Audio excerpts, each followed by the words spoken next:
Good morning, everybody, and welcome to the Digital Commando Show. My name is Dave Kitchen, and I am your guest Digital Commando for Fitness Friday. We've got two wonderful guests for you today. We've got Chris and Stuart. I'm going to bring them in shortly. But first, just a reminder of two things. One, the Digital Commando Academy launches in 10 days' time. If you want access, stick a message in the comments. We'll give you the link to pre-register for that. And secondly, if you get anything out of this show today, if it's of value to you, if you find it funny, if you find it entertaining, please forward it to your friends, send them a link, tag them in the comments, just pay it forward. That's all that we ask. So I'm going to bring in Chris and Stuart now. Morning, gents. How are we doing? Morning. Good, thanks. Fantastic. Right then, do you want to introduce yourselves? Sure. Start with Chris. Do you want to tell us who you are, what you do, and how people can get in touch with you? Yeah, sure. My name is Chris Chan. I run a company called Body HQ. We are a personal training facility based in Chester. So we do all things from one-to-one training, semi-private training, and also a couple of classes as well along the lines. People can get in touch with us via our website, which is bodyhq.co.uk, or our Facebook page as well. Fantastic. Thanks, Chris. And Stuart, same for you. Let us know who you are, what you do, and how we can get in touch. Hi, so my name's Stuart Waddington. My background, I spent 12 years in the Royal Air Force as a physical training instructor. I started a physical boot camp called Star Boot Camp UK.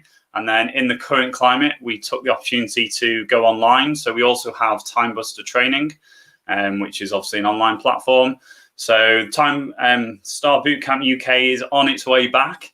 And obviously you can search for us on our social media platforms. Time Buster Training is the most active one now currently, as you can imagine. But yeah, so that's me. Fantastic. Okay, so we've got 3 talking points today. We'll get into the first one straight away. So how do you get in the zone to work out? What's the connection? There we go, we're back. So how do you get in the zone to work out? I'll come to Stuart first. What are your tips or things that you do for yourself and the tips that you give your clients? So a lot of the things I deliver and I do, it's very personal for each and every person that we deal with. It's kind of not one size fits all. I sometimes talk about, and in my podcast I talk about and we story tell around your fitness journey. And I say that your fitness journey is like your fingerprint. It's unique to everybody. So to have your motivation, it's purely you. Some people and a lot of people trying to replicate others and doing what everybody else around them's doing. And one of the simple things is do something that you really enjoy, do something that is going to motivate you subconsciously without having to actually make yourself do it or have to have that process of I've got to motivate myself. Because even if you're going through that process of I've got to motivate myself, I would question what you're doing. So kind of really working on reminding people why are you aiming for what you're aiming for? And my big thing is about taking the concentration and the focus off what's staring at you from the floor, which is normally some figures and some digits that you're really sort of anxious about and worrying about. So our big concept is moving more, feeling better about yourself, starting to get those endorphins going, and then making those little steps forward. And then motivation will just come anyway because you're doing something that you're really passionate about doing. Yeah, that's a really good point. I like that. Because if your only motivation is a number on the scales, it's not a big enough reason to go and do some exercise or eat healthier food. As soon as something else comes along, it will push that to one side because there's not going, oh, well, I'm 15 stone and I want to be 12. It's not enough to drive you, is it? It's like numbers in a bank account when you're trying to make a success of a business. Numbers in the bank account is great, but in and of itself, it's not enough. You have to have a reason why you want that. And exactly using that analogy, that exact analogy, if you want to suddenly become a millionaire, if you just focus on becoming a millionaire, you quite quickly lose motivation, because in the first week or even the first month, you're like, I'm not really actually getting there.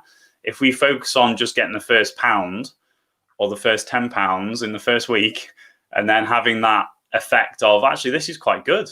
I've got a little bit of money here. Okay, brilliant. Let's go to the next thing. And actually setting that out, that a lot of people do the big picture thinking, which is great, which gets you up and going. But we actually work on doing that short-term, medium-term, long-term goal, which I sometimes just talk about, well, what can you do in the first 3 days? And then what can we then do in the next 3 weeks? And then what can we do in the next 3 months? Because when people think motivationally in the future, it's usually, if you're lucky, 6 months, or normally in 12 months. And as you've just said then, and as we know, if you're thinking 12 months ahead, you can quite easily hit a distraction or hit a stumbling block that goes, sod it, I'll just go back to what I used to do. And you just drop back into the old habit. That's great. Thank you. So Chris, how about you? How to get in the zone to work out? What are your tips? What do you do? What do you recommend to your clients? Sure. I think I agree a lot with what Stuart is saying. For me as well, I would say with most of our clients, we look at their overall goals first, see what they want to achieve, and then we break it down into a monthly basis, weekly basis, to daily basis. Once they know what they want to achieve, is like in their sessions, like, what do you want to get out of it? What's in it for me, for the clients? So for them to be like, well, if you've got a mentality and mindset, well, I know I'm going to get stronger after this session. I'm going to get fitter.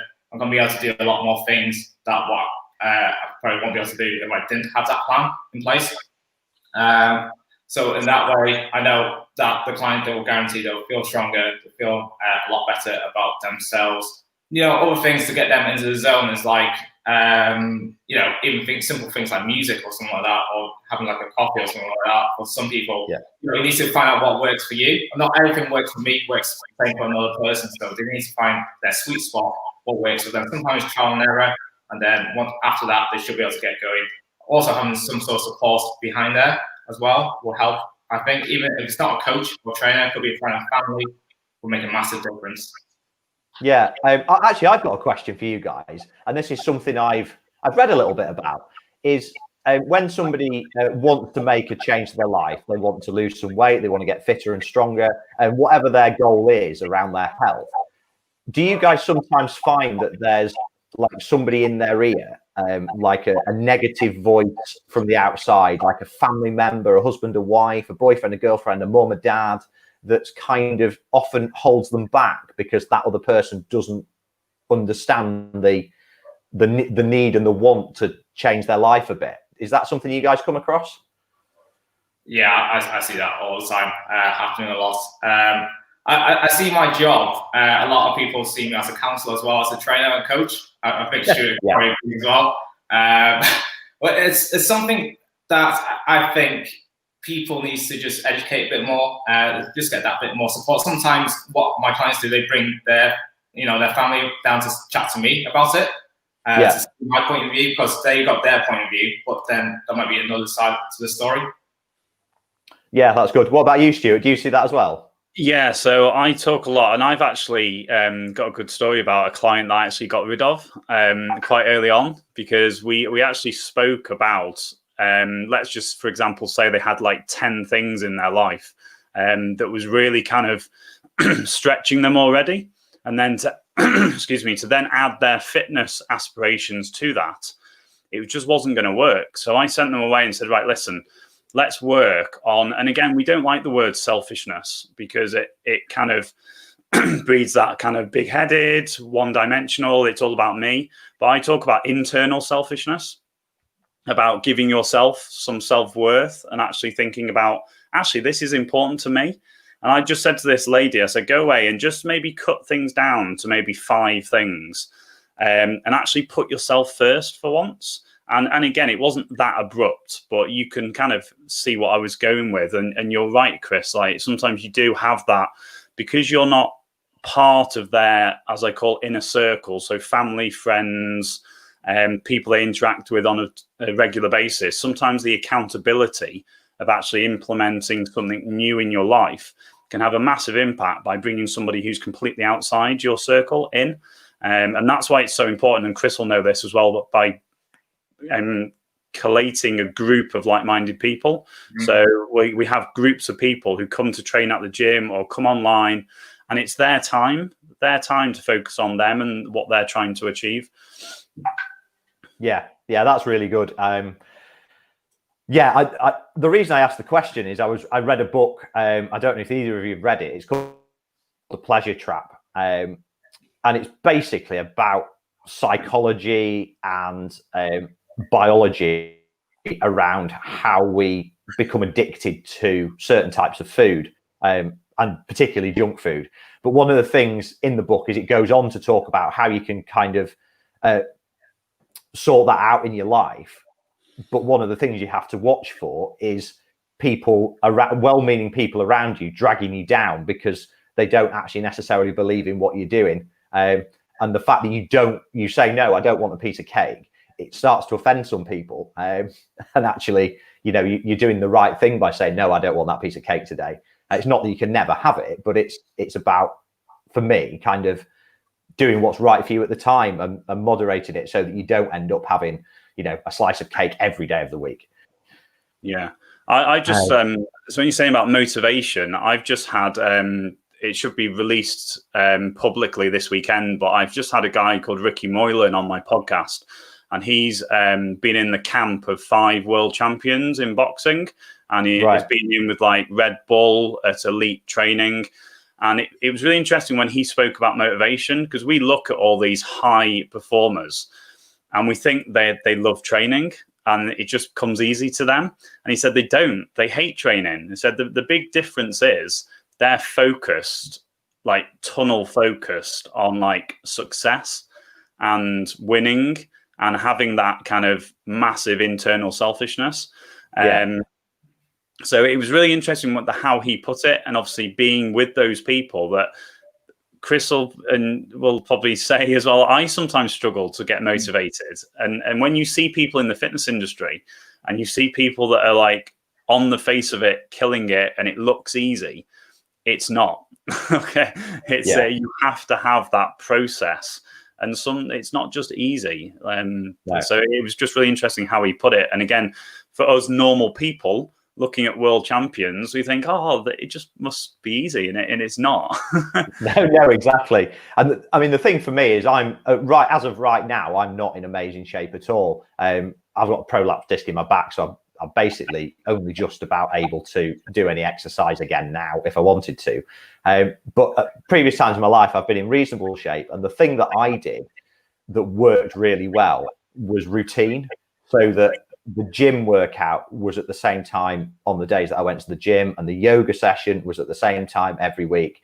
And it became non-negotiable because it was just as important as having a shower and cleaning my teeth. And therefore it happened. And you didn't skip the workout because it just became a routine, which is, I think, really, really important.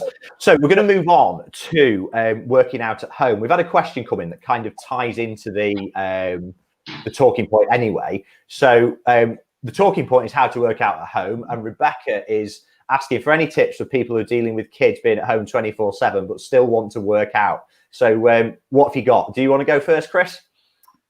For that question, okay, with kids, I guess it depends on how old the kids are.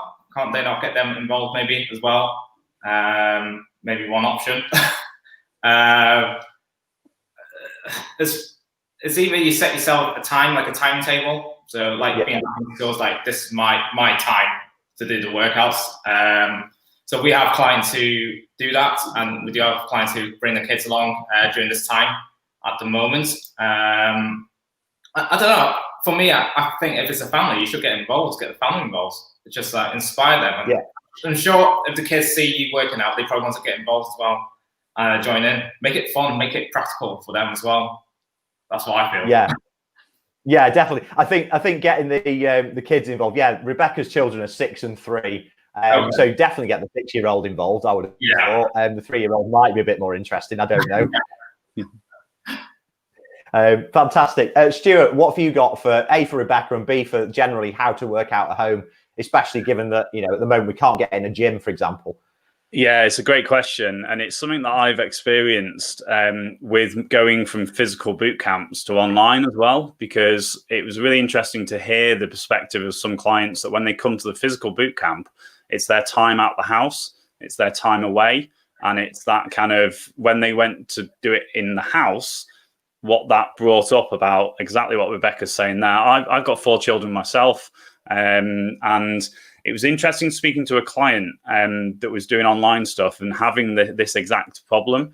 And I've done a couple of workouts where I have initially tried to be like, right, okay, I've got a gym that's slightly away from the house in a separate garage. The garage is the gym. But I do sessions in the lounge as well. I'm quite open and honest about the fact that the kids, like, they pop in, they pop out again, because that's what's happening at home as well. And I spoke to a client and she was saying the stress of trying to get the kids not to be there. It's a bit like the more you tell yourself you can't eat something, the more you want to have it. Yeah. So it's the same with kids. Yeah. And if you say, like, if you want to come in and just do a burpee or just try and do something, you're actually modeling really good behavior there, like Chris said. So that made them think about, actually, yeah, I'm actually shutting away all the good stuff and good habits that I'm doing. It's challenging. It's kind of like it's you've got to find a plan to do it. But on the stuff I do, we do them live, but then we've also got them for you to do whenever it's convenient for you to do them. So yeah, and get them involved. Yeah, definitely get the kids involved. I mean, I think I'm not a parent, but one thing that I do know about children is they do what their parents do. It's no coincidence that parents that play a lot of sport have kids that play a lot of sport, because kids copy what their parents do. And their dad might be a footballer and they end up being a cricketer because that's the game that rocked their world, but they end up playing sport because they've got that influence. And I think if kids are seeing you work out at home, do some exercise and look after yourself, that's what they will naturally grow up to do. So I think just by doing that at home, you're doing a great service to your children. It's a really, my experience as well is that my younger kids they'll come in and they'll do a little bit and then they'll just sit and watch and then they'll go off and play anyway.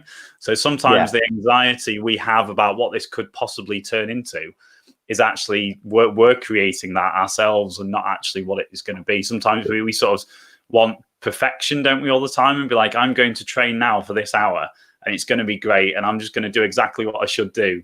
And again, it's a mentality, isn't it, which will really model excellence for the kids. Yeah, exactly. And Rebecca's just said thanks, and she's teaching her daughter pole fitness. So I know Rebecca reasonably well, and she does pole dancing as her kind of fitness thing that she does. Awesome, so obviously, getting involved in that, which is probably quite good fun, I would have thought. Definitely. Definitely better than just doing burpees for the sake of it. Fantastic. So have we got anything in terms of, obviously, normally most people probably work out in a gym. You know, they'd go to a gym and there'll be loads of equipment. There'll be weights, there'll be weight machines, there'll be cardio machines. And it's kind of quite easy to figure out what to do. But at home, you still need to exercise, but you haven't got any equipment. Most people don't have much equipment. So just quickly, have you got any tips you give people, that practical stuff, they've got no kit, but they need to do some exercise at home? What do you recommend? Chris?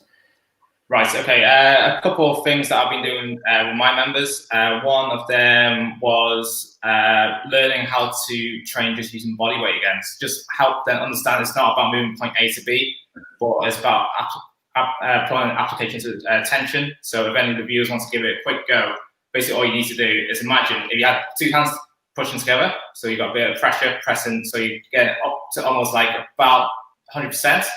Let go of your left hand just a touch, and then just push it to the left, and then push it to the right from there. So you want to imagine that you're creating a tension, so your muscles working throughout the movement. So you could imagine doing that for your press-ups. You can be lowering yourself down, and you could then slowly push yourself back up. So understanding tension is one of the key things we teach at Body HQ. Other quick things that they could use are things like, get a rucksack, put some water in it, put some books in it, have it on your backpack, do some squats, front squats. Just be inventive with a few things. Yeah, that's it. And there is loads of stuff you've got around the house that you can use as a weight. As you say, bottles of water, books, things like that. You know, you don't necessarily need a kettlebell or whatever. You could just use a big 3-litre thing of water. There you go. You've got 3 kilo weight straight away, one in each hand, and you've actually made the exercise more difficult. Fantastic. Stuart, what have you got on that then? Tips for people wanting to work out at home with very little equipment. So we promote obviously the mobility, so technique, body weight exercises. We train Monday, Wednesday, Friday. Then Tuesdays and Thursdays, it's like promoting that. Go and do some walking, jogging, activity with family outside, because there's a lot of hidden activity that you actually don't need to put your trainers, shorts, and t-shirt on to go and do. But actually, some of the things we've done a couple of quirky things. So at the start of lockdown, you'll probably laugh at this, we did a toilet roll workout. So you had to have 4 toilet rolls. That's actually on our YouTube channel for people to go Love and do. it. So it's just a bit of uniqueness, and it made people like attach onto the fact it was just a bit of fun. And we've like sellotaped 2 tin cans together. So you had 4, 2 in each hand, and then we did like a boxing workout. We did a chair one last week. So just little things like you've got the stairs. We're going to do like a mobility movement and distance thing, and it's like how many stairs can you climb. So there's lots of things like you said that you can do, and working on kind of the big thing is about doing something rather than nothing. And that necessarily isn't putting your trainers on and collapsing on the lounge floor, sweating and having to get in the shower afterwards. Yes, exactly. And something as simple as going for a walk is it's a very good thing to do. And a lot of people don't do it. I mean, I was saying before about my issues with my back. Through the sort of second half of lockdown, I've been walking 4 to 6 miles 3 or 4 times a week, because I've been able, like my body's been able to do it, and it's nice exercise. It's relatively low stress. And I felt a lot better for doing it. So a lot of people do underestimate the importance of just moving over and above. Also, what you said then, the joy of, like when you said about working out at home, there's actually a massive link and feel good factor about, obviously the weather's been fantastic in the UK, hasn't it, for the last, obviously not currently, but the amount of people that have been working out in their gardens and outside or in conservatories, because you probably are spending more time inside than normal. So to actually get a bit of fresh air and being able to do that, I'm always in the garage because I don't want to disturb the neighbours too much with my motivational encouragement and music. But most people at the minute are being outside and doing it, which is a massive plus, like just going for a walk and having that fresh air. I'm doing a lot of work at the minute. Both my businesses are online, so I spend quite a lot of time in my office. So I have to make a conscious effort to go outside sometimes in the day. Yeah, absolutely. And that's part of it for me, was because of the issue I'd had with my back. I'd spent an awful lot of time lying horizontally, because that's what I was told to do, and I could be comfortable horizontally, reasonably okay vertically for short periods of time, but I couldn't sit in a chair. So I was inside an awful lot, and when I got the opportunity to get out, just being out in the sunshine was nice. It just makes you feel better to be out in nice weather and natural light. So yeah, that's really good. So we'll move on to talking point number 3, which is about food. So what to eat, what not to eat. And I suppose that's really, really topical, because a lot of people have been sat at home a bit too near the biscuit tin and the crisp cupboard. So Chris, what have you got for us in terms of what's good to eat, what's not good to eat, and how should we be thinking about diet? Sure. It's quite a topical subject to talk about, because anything with nutrition, it's really, really down to the individual of what they can and what they can't eat. To be honest, most people, they could eat whatever they want. They just need to know what is in moderation is right for them. But then people need to educate what is moderation, because I could say you got to have this in moderation, but then you fill up the bowl to to the end, cereals and all of that. So I think one good thing, if you can, is to do like some sort of food diary, just to track what you are eating. Even if you're not a person who likes to track, on a daily, weekly basis, just do, for the first 3 days, just see what you're doing. You might be eating more than you think you are eating, which a lot of people, they under-report what they are actually eating, and then you realize, I do it with clients all the time, that they realize like, whoa, I didn't realize I was eating that much for breakfast, for example. So what we like to do, we don't say you should be eating high protein, high carbs, high fat. We just basically work on what is your own preference. Because some people, they love carbs, because if you put them into like a low carb diet, they'll be, feel lethargic, they don't feel great. You don't want that. Basically, you want something that you enjoy doing. It's like when I see people who say, oh, I can't eat bland chicken with broccoli and rice or something like that, for example. And I'll be like, well, why are you having it? Because you should be basically looking forward to what you want to eat. That's my point of view anyway. That's good. I like that. What you were saying about moderation is really interesting, because if I have a slice of cake once a month, say, I would say that's probably eating cake in moderation. But if I also have a can of Coke once a week and a packet of crisps twice a week and a digestive biscuit every day, that's suddenly the junk food is not in moderation anymore. Each individual thing you might say, well, that is moderation, but all the junk food together, it becomes a habit, and it's just different junk food. So you have to be really careful about in moderation, as far as I'm concerned. It's a really interesting phrase, and it can be used as an enabling phrase or an excuse to eat crap and let yourself get away with it all the time. Which obviously isn't healthy at all. So that's moderation's an interesting one. And for me, you have to just be very careful and like you say, define what moderation means and what's sensible and what's not. Because what a lot of people call moderation isn't at all. I've only had chips once this week. Yeah, but you've also had this. You've had a curry, you've had a kebab, you've had a burger, and it's just crazy. Cool. Right. Stuart, talk to us about diet food, what to eat, what not to eat. What do you do with your clients? Well, off the back of that, we kind of, first of all, try and get rid of the word diet and actually turn it into like healthy eating. And I just sort of said, well, I'm going to move on to like just mindful eating. But just, you mentioned about food diaries and about underreporting and the hassle of them.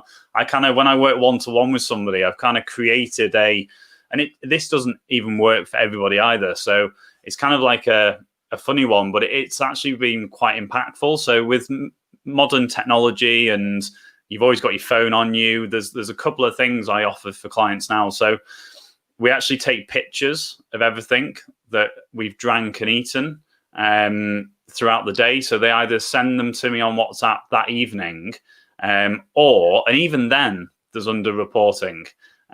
So the gold standard one that has worked really well, and you'll laugh at this because not one person has sat down in front of me ever in my time in the fitness industry and says, Stu, I have no idea what exercise is and I have no idea what healthy eating is. We all know what it is. We just need to have the triggers and the motivation to go and do something a bit better than we usually do. So the gold standard one is actually the WhatsApp group that I have with a client is they actually take pictures of their food and their drink and send it straight away. And I don't respond. We just have a discussion about it in the future. But if you think then you can look at textures, you can look at coloring, you can look at portion sizes. If there's a 4-hour gap between a glass of water or a water bottle fill up, the client is already more aware of what is going on in their life. And it's amazing when you have a sit down with them, they're actually already saying, Stu, from that little challenge that we did for 4 days, let's say 2 days at the weekend and 2 days during the week, they're actually talking to you because they've actually had a visual cue and a process that they've actually been involved in, and they've not had to like sit. We all know that people sit at the end of the day and go, right, what did I eat today for my food diary? Can't remember. I'm so busy at the minute. I've forgotten what I had for breakfast or what I had for lunch yesterday and all those sort of things. So it's just a really supercharged way of either doing it with a personal trainer or somebody that's got some knowledge, or you can do it yourself. You can do it with friends, set up a WhatsApp group and share with each other what you're eating and drinking. And just really about what you're eating. Chris is exactly right. It's very individual. I said about the thumbprint, the fingerprint, it's down to you. But education, when people say knowledge is power, I don't really like it, because knowledge is like power. I change power for like control or options or choices or change, because all that knowledge will give you all those things. It'll go out and find what's one of my ex-colleagues has used himself as quite a pinboard. He's gone and tried all these different things, all these different lifestyles, and he talks really well about all the impact all these things have had on his body. And that's very individual to him. But yeah, mindful eating is a key one. And when we all started the lockdown, everybody filled their houses with food. And guess what? You eat more food when you've got more options to eat food. So having a plan, being more mindful of where your food's coming from, is the key thing that I work with clients on. Yeah, I think the one thing you said there that really stuck out for me was the exercise where over a short period of time, the client will send you a photograph every time something goes in the mouth, every time they fill the water bottle up. They show you every picture of everything they eat, because we do have a tendency not to be able to remember, or to kind of forget and discard stuff. And people might forget that packet of crisps they picked up at the petrol station, or the Mars bar they got when they went to buy the newspaper. And those things are the small things that actually make the huge difference at the end of the day.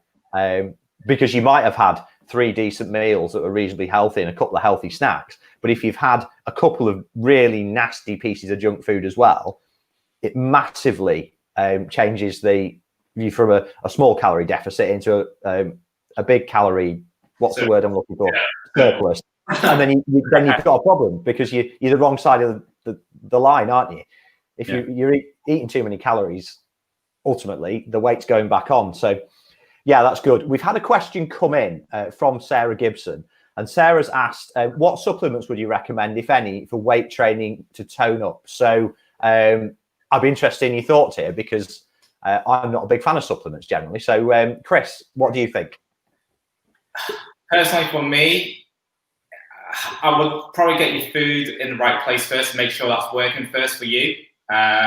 Because if you're not doing that, then maybe something that's not right at the right time, because you're not benefiting from it. I don't really recommend much supplements, but if I was to recommend any, well, it's more for maintenance. It's more like multivitamin, a good fish oil, omega-3 fish oil, and like a D3 supplement. Really, I don't really recommend any like diet, weight loss supplements or anything like that. As long as you are tracking your food, making sure you're eating good balance, and then those 3 key supplements that I mentioned, they'll do a lot of good. I like to see, with anything with goals, it's always a long picture to the end, but you gradually just take little steps every day of the week. It adds up to big results in the end. Yeah, it's a compound effect, isn't it? You do a little bit, and you do a little bit every day, and suddenly in a week, a month, a year, it becomes a huge thing that you've achieved. But each day, it doesn't look very much at all. That's it, yeah. Yeah. What do you think, Stuart, then? Supplements, yay or nay? Yeah, well, nay, really, unless you're in performance levels, and to the extent where you're almost entering into like semi-professional, especially weightlifting. The focus should really be in increasing protein, for example. That's the big one, isn't it, for weight training, but increasing that through your diet.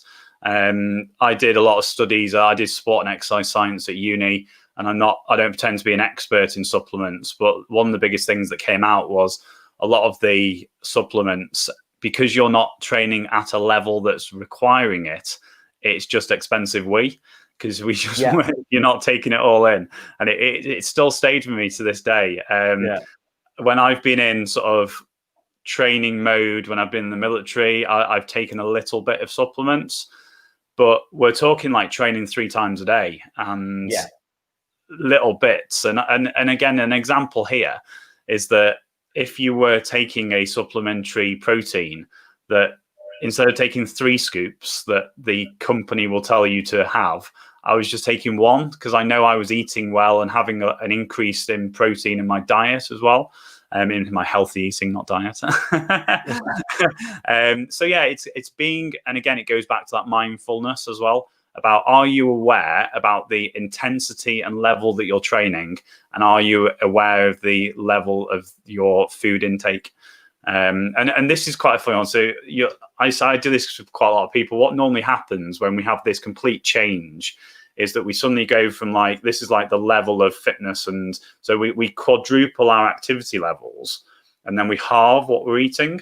And then we wonder why we haven't got the energy to actually keep motivated to train. So that's sometimes quite an interesting illustration when people go, actually, yeah, because some people need to increase their food, but good food and complementary food for the amount of exercise they're suddenly doing. So it just makes people think. Yeah, it's interesting. I always feel like supplement companies, maybe supplements do have a place for performance athletes, as you alluded to. But I feel like it's kind of like David Beckham wears this brand of trainers, so we will sell these trainers to lots of kids. And I feel like it's the same with supplements, in that these performance athletes use these things, so we'll sell them to John and Sarah and Steve down the gym.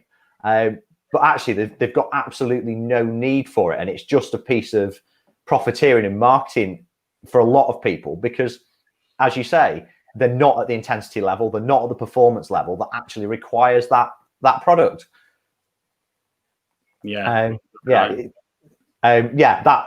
Supplements irritate me a bit.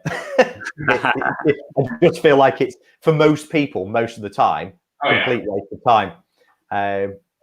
And there's odd things, multivitamins and vitamin D and stuff like that do have their place, certainly. But all the protein shakes and energy drinks and stuff like that, I'm not a fan.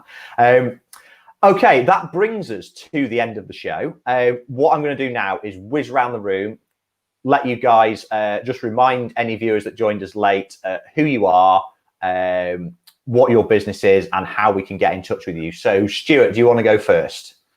Yeah, thanks so much. Thanks for having me on today. It's been great chat, and nice to meet you, Chris.